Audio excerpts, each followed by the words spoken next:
नमस्कार दोस्तों, स्वागत है आपका एक बार फिर से। आज का विषय हमारा political thought of Kabir.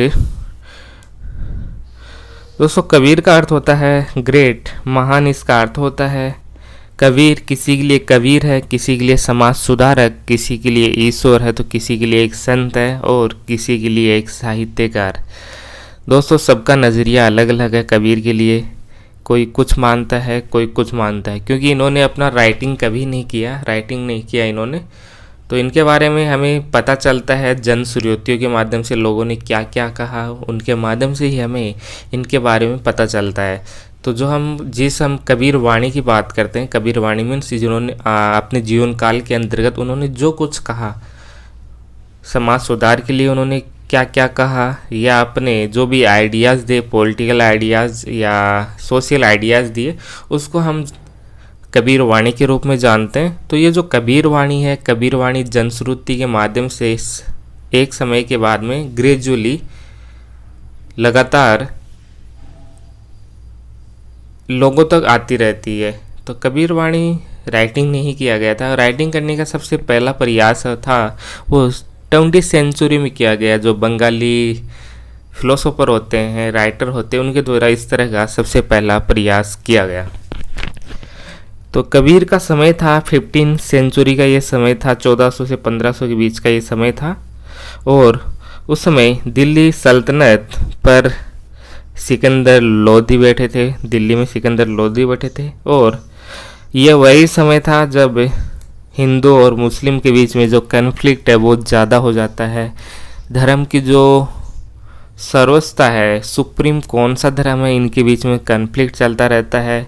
Hindu और मुस्लिम धर्म के अंतर्गत अनेक बुराइयां आ जाती है, परंपराएं, ऐसी परंपराएं आ जाती है, कुरीतियाँ आ जाती है, जो कि हिंदू और मुस्लिम धर्म का जो मूल है वो ख़त्म हो जाता है। हिंदू जो परंपरा चली आ रही थी, मुस्लिम जो परंपरा चली आ रही थी, इनके जो मेन आइडियाज़ होते हैं वो कहीं ना कहीं लुप्त हो जाते हैं। और प्रत्येक व्यक्ति इस समय 15 सेंचुरी में हिंदू और मुस्लिम के बीच में कौन सा धर्म सुप्रीम है, इसके बारे में कंट्रोवर्शियल चलता रहता है। और यह वही समय होता है जहाँ पर समाज में कौन व्यक्ति श्रेष्ठ है, कौन व्यक्ति अच्छा है, कौन बुरा है, नीच है, ऊंच है, इन सब का निर्धारण धर्म और जाति के द्वारा पता चलता था। समाज के कोई नियम नहीं होते थे, समाज के नियम धर्म के द्वारा संचालित होते थे। कुछ जातियाँ होती थी वो अपने आप को श्रेष्ठ बताती थी, और उन्हीं के अनुसार समाज के नियम संचालित होते थे। यह वही समय था जब शोषण किया जा रहा था। शोषण का आधार ये मत समझिए कि किसी एक जाति के द्वारा शोषण किया जा रहा था। कबीर कहते हैं कि उस समय जो शोषण है वो प्रत्येक जाति के द्वारा किया जा रहा था। इसका अर्थ होता है ये भारतवर्ष है, इसमें कई क्षेत्र है, तो विभिन्न क्षेत्रों में अनेक जातियां डोमिनेंट रहती है। ऐसा नहीं है कि प्रत्येक क्षेत्र में एक ही जाति प्रभावशील होती है, तो अलग अलग क्षेत्र में अलग अलग जातियां प्रभावशील होती है।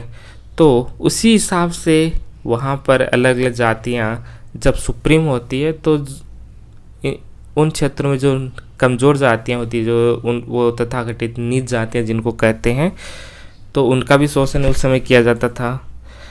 भीष्म साहनी एक नाटककार है, जानते होंगे आपका, उनका बहुत फेमस नाटक है कबीरा खड़ा बाजार में। उसमें भी वो इसी तरह की जो समाज था, उस समय का समाज था, उनके बारे में एक्सप्लेन करते हैं कि उसमें समाज में विषमता थी, महिलाओं की स्थिति अच्छी नहीं थी, धर्म और जाति का प्रभुत्व ज़्यादा बढ़ रहा था, और समाज धर्म और जाति के द्वारा संचालित हो रहा था। आर्थिक विषमता लगातार बढ़ती जा रही थी।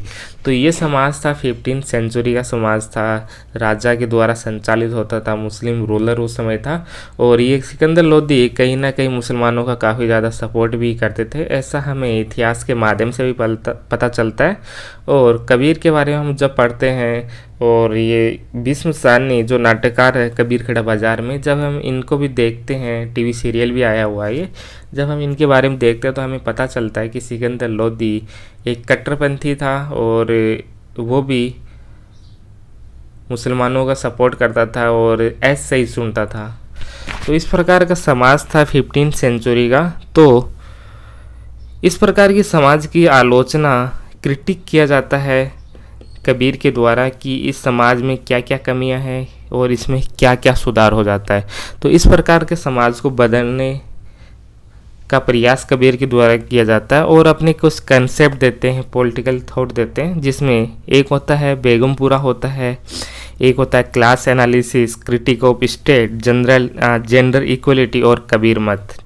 इन सब के बारे में हम आगे देखेंगे कि बेगमपुरा क्या है, क्लास एनालिसिस क्या है, इन सब के बारे में हम डिटेल से पढ़ने वाले हैं। तो वीडियो पूरा देखिए आप। और यदि अभी तक चैनल को सब्सक्राइब नहीं किया है तो चैनल को सब्सक्राइब कीजिए और लाइक कीजिए, कमेंट कीजिए और दोस्तों के साथ चैनल को शेयर भी कीजिए। जैसे कि मैंने बताया था कि कबीर के बारे में कुछ भी स्पष्ट नहीं है, इनके जन्म और मृत्यु के बारे में स्पष्ट नहीं है, ये कौन से धर्म से जुड़े हुए हैं, मुस्लिम या हिंदू है, इनके बारे में हमें कुछ नहीं पता चलता है। तो इनके जन्म से संबंधित 3 डेट हमें देखने को मिल रही है यहाँ पर। पहली डेट है 1398 से 1448 तक, दूसरी डेट है 1398 से, इसको ठीक कर लीजिए यहाँ पर 1518, और तीसरी डेट है 1440 से 1518 तक। तो ये 3 डेट है, तो हम मान के चल सकते हैं इनका जन्म 1400 से 1500 के बीच में हुआ होगा या 15 सेंचुरी के अंतर्गत इनका जन्म हुआ, ऐसा हम मोटा मोटा मान के चल सकते हैं। ये लहरतारा तालाब है, लहरतारा तालाब बनारस वाले जानते होंगे, यहीं पर इनका जन्म होता है। जन्म का अर्थ ये है, यहाँ पर एक जनश्रुति ऐसा है कि यहाँ पर एक विधवा महिला थी और उसने यहाँ पर बच्चे को छोड़ गई, और छोड़ने के बाद में एक दंपति है, मुसलमान दंपति है जिसका नाम नीरो और नीमा है, वो यहाँ से उनको ले गए। और उसको ले जाने के बाद उनका जो परवरिश है, ज़िंदगी भर उनका परवरिश, उन्हीं के लालन पालन इन्हीं दंपति के द्वारा किया जाता है। तो इसलिए कभी कभी इनको मुसलमान से जोड़ा जाता है, कभी कभी इनको हिंदू से भी जोड़ा जाता है। इनका मंदिर भी है, इनका दरगाह भी है, सब कुछ मिलेगा आपको। तो ये इनका जन्म होता है लहरतारा तालाब में। दूसरा जनश्रुति ऐसा भी है कि लहरतारा तालाब में एक कमल का ये फूल है और इसके अंतर्गत एक बालक के रूप में इनका जन्म हुआ, और यहाँ से नीरू और नीमा दंपति है वो यहाँ से इनको ले जाते। तो ऐसा मानने वाले तो वो है जो कबीर को ईश्वर मानते हैं, और उनका मानना है कि कबीर एक कमल के फूल पर हमें एक बालक के रूप में मिलते हैं, इनका जन्म इसी रूप में होता है, एक बालक के रूप में होता है। तो ये कुछ जनश्रुतियाँ हैं।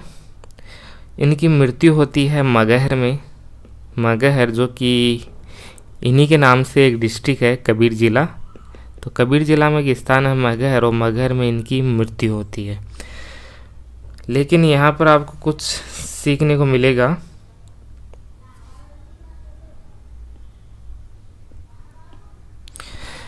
बनारस के बारे में ऐसा कहा जाता है कि जिनकी मृत्यु यहाँ पर होती है वो डायरेक्ट स्वर्ग में जाता है। यहाँ पर यदि वो पानी में नहा लेता है, गंगा जल में नहा लेता है, तो उसके सभी पाप समाप्त हो जाते हैं। और मगहर के बारे में ऐसा कहा जाता है कि जो यहाँ पर जिनकी मृत्यु होती है वो सीधा नरक में जाता है। तो कबीर जिन्होंने ज़िंदगी भर सोशल रिफॉर्म किया, धर्म, हिंदू धर्म और मुसलमान धर्म की जो बुराई हैं उनको समाप्त करने का प्रयास किया, तो वो मरते वक्त भी कुछ नया करना चाहते थे। एक बात ध्यान में रखिए, कबीर की जो फिलॉसफी है, जो पॉलिटिकल थॉट है, या हम सोशल थॉट भी उनकी देख सकते हैं, तो उसमें एक बात हमें देखने को मिलती है, जैसा उन्होंने व्यवहार में काम किया, यानी जैसा उन्होंने प्राइवेट अपनी निजी ज़िंदगी में जैसा वो थे वैसा ही उन्होंने अपनी फिलॉसफी दी। तो इनके विचारों में हमें समानता देखने को मिलती है, जैसा ये व्यवहार में थे वैसा ही वो बोलते थे, जिसको हम जानते हैं कबीर वाणी के रूप में। तो जिन्होंने ज़िंदगी भर हिंदू और मुस्लिम धर्म पर प्रहार किया है, इनकी बुराइयों को समाप्त किया, तो ज़िंदगी में जाते जाते समय भी उन्होंने एक और काम किया कि जो ये जो मिथक बना हुआ है समाज के अंतर्गत, बनारस वासियों के अंतर्गत, कि बनारस में मरने से सीधा स्वर्ग में जाता है, तो उसको वो समाप्त करने का प्रयास किया जाता है और वो अपने जीवन के अंतिम समय में ऐसे स्थान पर जाता है जिसको नरक कहा जाता है कि वहाँ पर मरने पर व्यक्ति नरक जाता है। तो एक कथन तो ऐसा माना जाता है। दूसरा कथन ये भी है कि उस समय जो ब्राह्मण थे, ब्राह्मण समाज से वो काफ़ी परेशान हो गए थे, ब्राह्मणों के द्वारा उन पर अत्याचार किए जाते थे।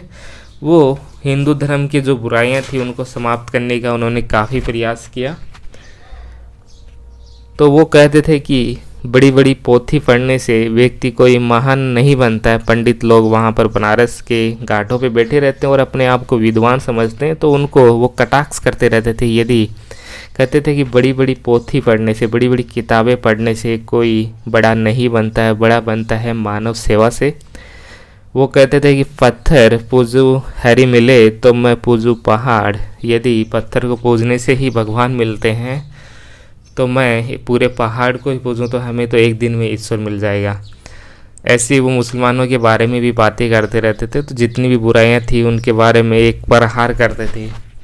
वो यहाँ तक कहते थे कि गंगा में नहाने से व्यक्ति साफ नहीं होता है, गंगा जल में, गंगा नदी में नहाने से व्यक्ति साफ नहीं होता। यदि ऐसा होता तो पानी के अंतर्गत रहने वाली मछलियों की गंध कभी नहीं आती।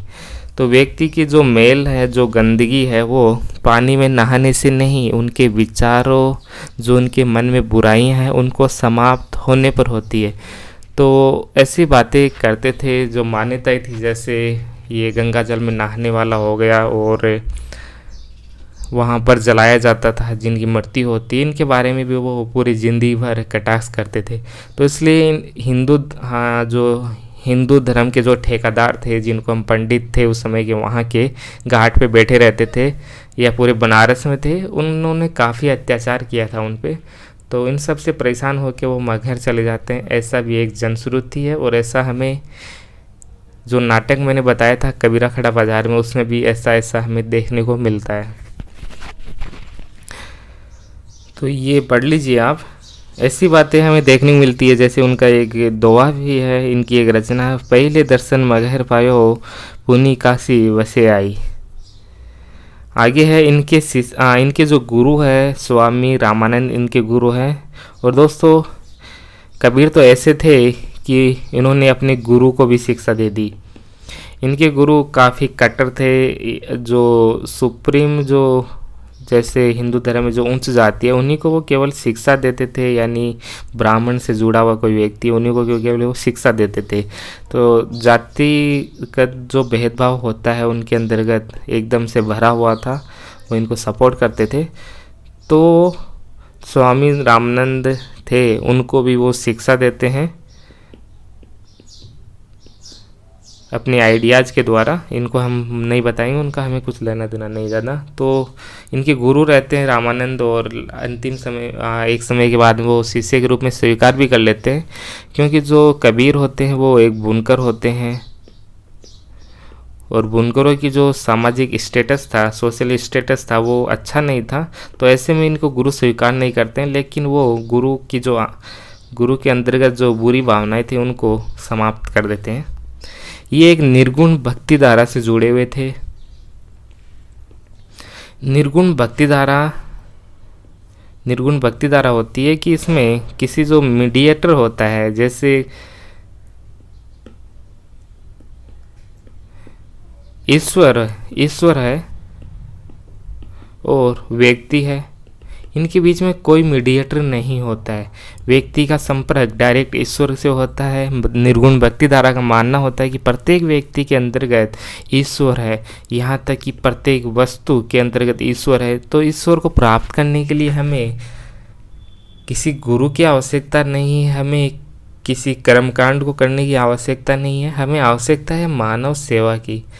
हमें तो मानवता का ध्यान रखना चाहिए, जो मानवीय मूल्य हैं, यदि हमें उनको अच्छे से परफॉर्म करते हैं तो हम ईश्वर को प्राप्त कर सकते हैं। तो ये निर्गुण भक्ति धारा वाले किसी जो मूर्ति पूजा होती है इन पर विश्वास नहीं करते, वो डायरेक्ट ईश्वर से डायरेक्ट संपर्क करते हैं। बीच में कोई मीडिएटर नहीं, व्यक्ति है और ईश्वर है।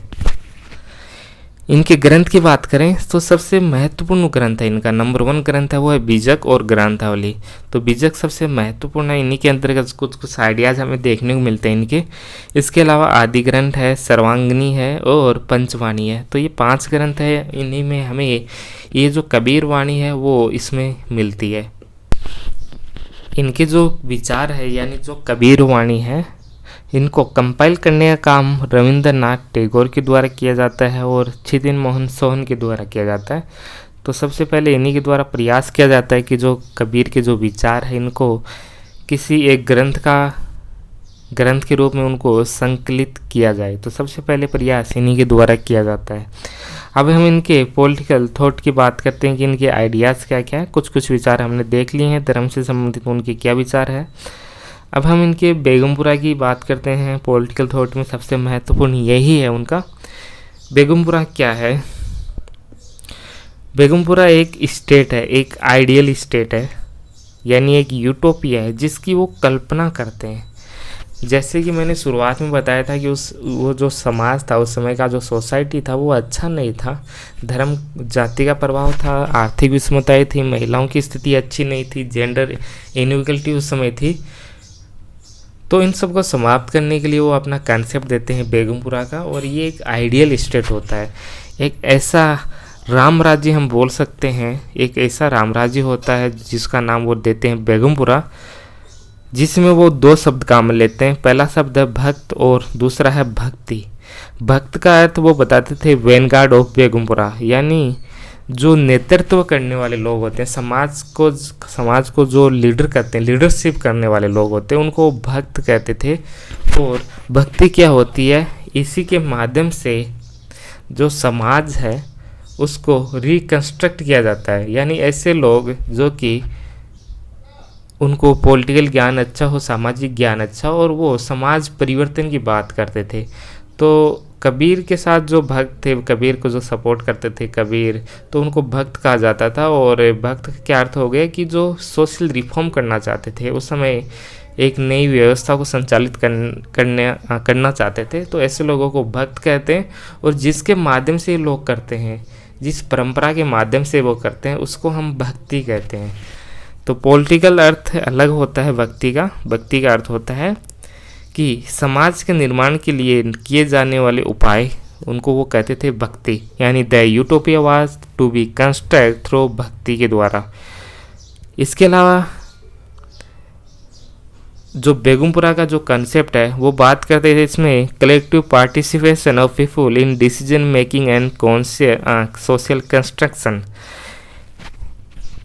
जो बेगमपुरा का जो राज्य बना रहे हैं उसमें निर्णय लेने में जनता की एक समान रूप से भागीदारी होगी। ऐसा नहीं है कि कोई एक क्लास उसमें भाग लेगा। समाज के निर्माण में पूरा जो एक समाज है उसके समान रूप से सहभागिता होगी और उसी के द्वारा समाज को रिकंस्ट्रक्ट किया जाएगा।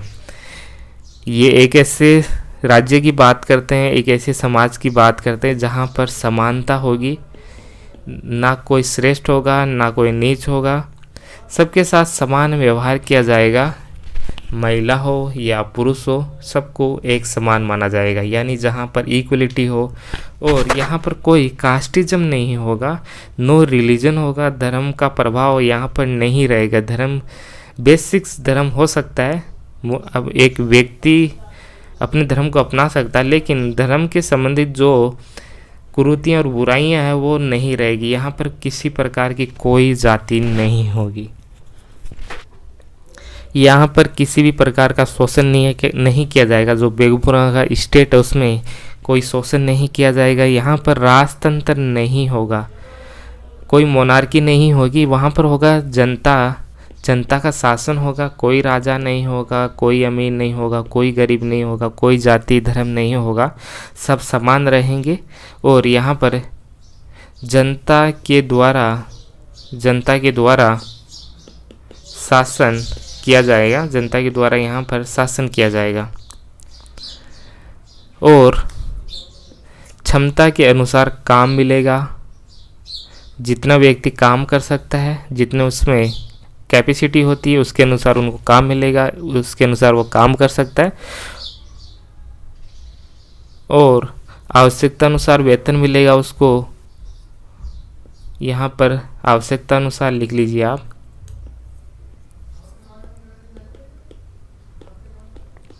आवश्यकता अनुसार उनको वेतन मिलेगा। आपको यहाँ पर कुछ कुछ देखने को मिल रहा है, यदि आपने कुछ पढ़ा है अच्छे से तो आपको यहाँ पर कुछ बातें देखने को मिल रही है। पहली बात तो ये है कि जो ये बात कर रहे हैं एक ऐसे स्टेट की जहाँ पर कोई जाति नहीं होगा, किसी प्रकार का शोषण नहीं किया जाएगा, कोई धर्म नहीं होगा, सभी के साथ समान रूप से व्यवहार किया जाएगा और सबको क्षमता अनुसार काम मिलेगा, आवश्यकता अनुसार उनको वेतन मिलेगा, यानी आवश्यकता अनुसार उनकी जो आवश्यकताएं हैं उनको पूरा किया जाएगा।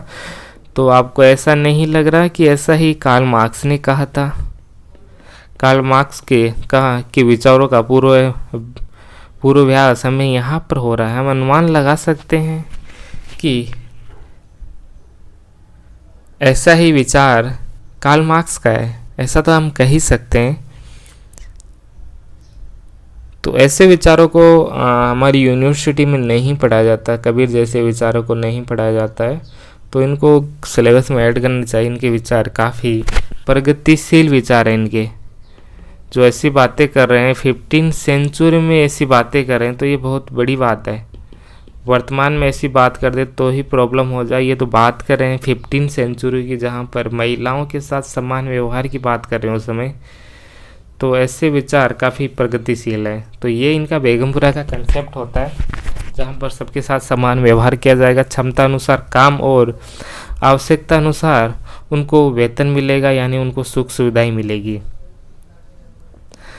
यदि इसको हम वर्तमान संदर्भ में देखें, इस प्रकार का कंसेप्ट को हम वर्तमान में देखें और हम ये समझें कि वर्तमान में कबीर के जो विचार हैं इनको इतना हाईलाइट क्यों नहीं किया गया। ये जो विचार है बेगमपुरा जैसे विचार है, इनको वर्तमान में हाईलाइट क्यों नहीं किया गया है?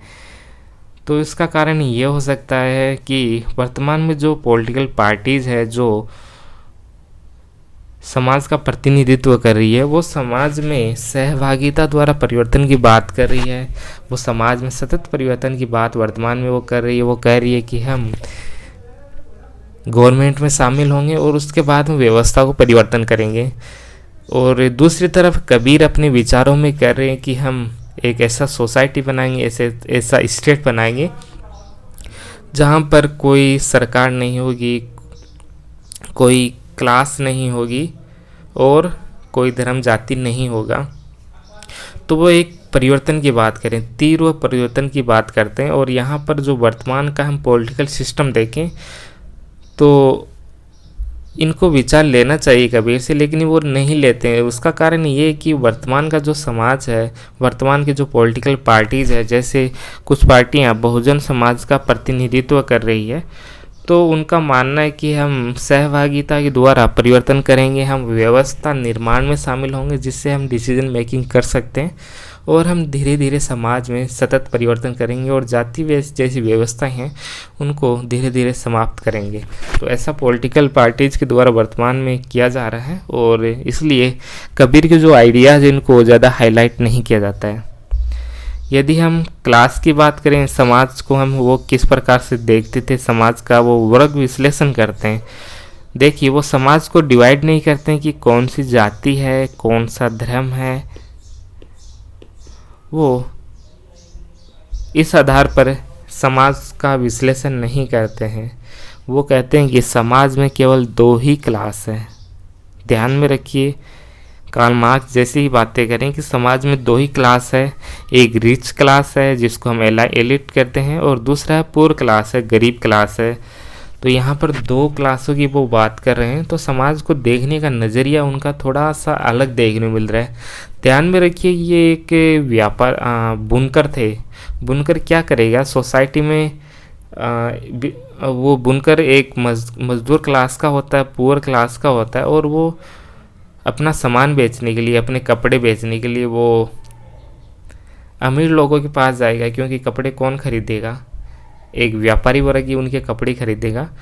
तो वहाँ पर वो देख रहा है कि जो व्यापारी वर्ग होता है वो सबके साथ ही असमान व्यवहार कर रहा है। ऐसा नहीं कि किसी जाति के साथ कोई विशेष व्यवहार कर रहा है, ऐसा नहीं है।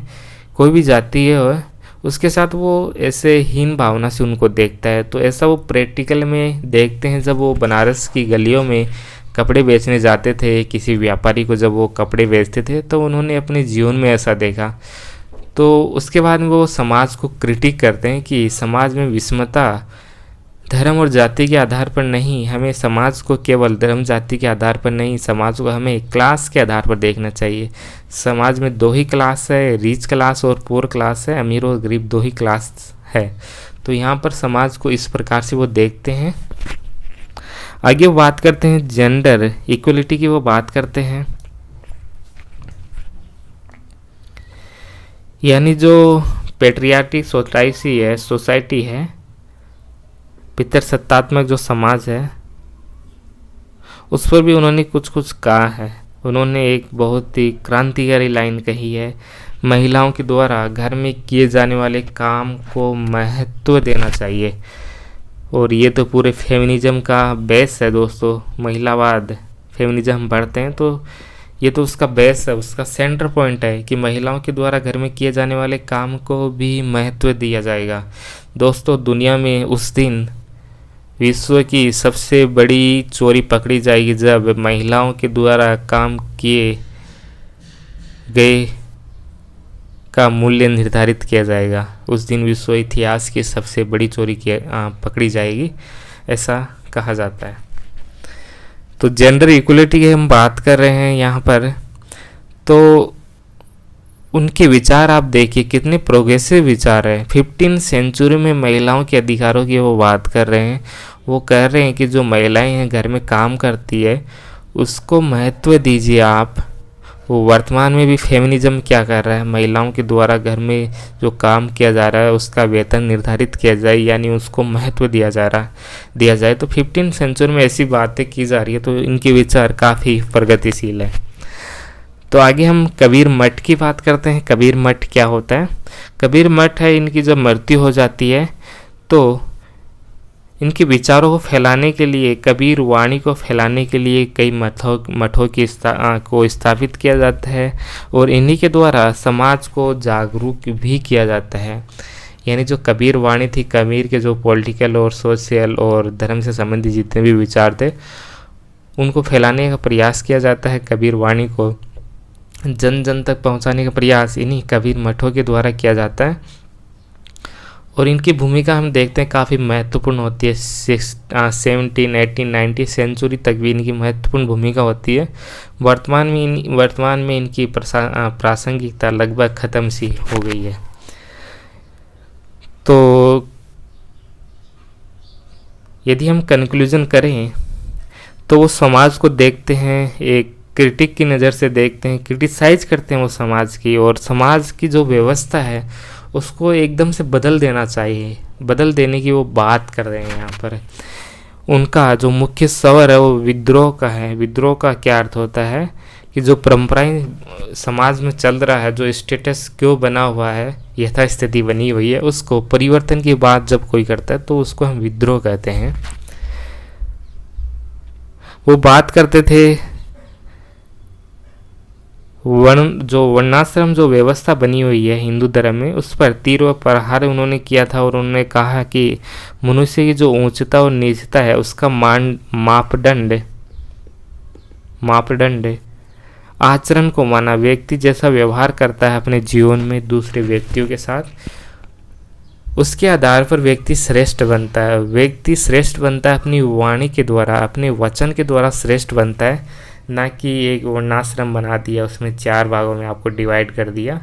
इन सबसे व्यक्ति कभी भी श्रेष्ठ नहीं होता। रामचंद्र शुक्ल कहते हैं कि अशिक्षित और निम्न श्रेणी की जनता पर इन संत महात्माओं का बड़ा उपकार था। तो जब कबीर ऐसी बातें कहते हैं तो इनके फॉलोअर काफ़ी ज़्यादा बढ़ जाते हैं। वो एक बहुजन समाज को अपने में शामिल कर लेते हैं, क्योंकि इनके विचार है ये बहुजन समाज से जुड़े हुए हैं। क्योंकि आप देखिए धर्म से संबंधित इनके विचार देखिए तो हिंदू और मुस्लिम धर्म में कुछ विशेष वर्ग का ही एकाधिकार होता है, और जो निम्न लोग जिनको समझा जाता है इन तथाकथित धर्म पंडितों के द्वारा जिनको निम्न समझा जाता है, तो ऐसे लोग क्यों नहीं गरीब के जो कबीर के विचार है उनको फॉलो करेंगे। तो बहुजन समाज के द्वारा कबीर के जो विचार है उनको काफ़ी फॉलो किया जाता है और कबीर वाणी को जन जन तक पहुंचाने का प्रयास किया जाता है। तो इनके सपोर्टर काफ़ी ज़्यादा है। वर्तमान में भी कबीर पंथ बना हुआ है जिनके माध्यम से जो कबीर वाणी है वो भी फैलाते हैं, इनके आइडियाज़ है वो सब कुछ। तो आज के लिए इतना ही। वीडियो अच्छा लगा हो तो लाइक कीजिए, कमेंट कीजिए और चैनल को दोस्तों में भी शेयर कीजिए और चैनल को यदि अभी तक सब्सक्राइब नहीं किया तो सब्सक्राइब कर लीजिए। वीडियो देखने के लिए बहुत बहुत धन्यवाद। मिलते हैं एक नई वीडियो के साथ। आज के लिए इतना ही।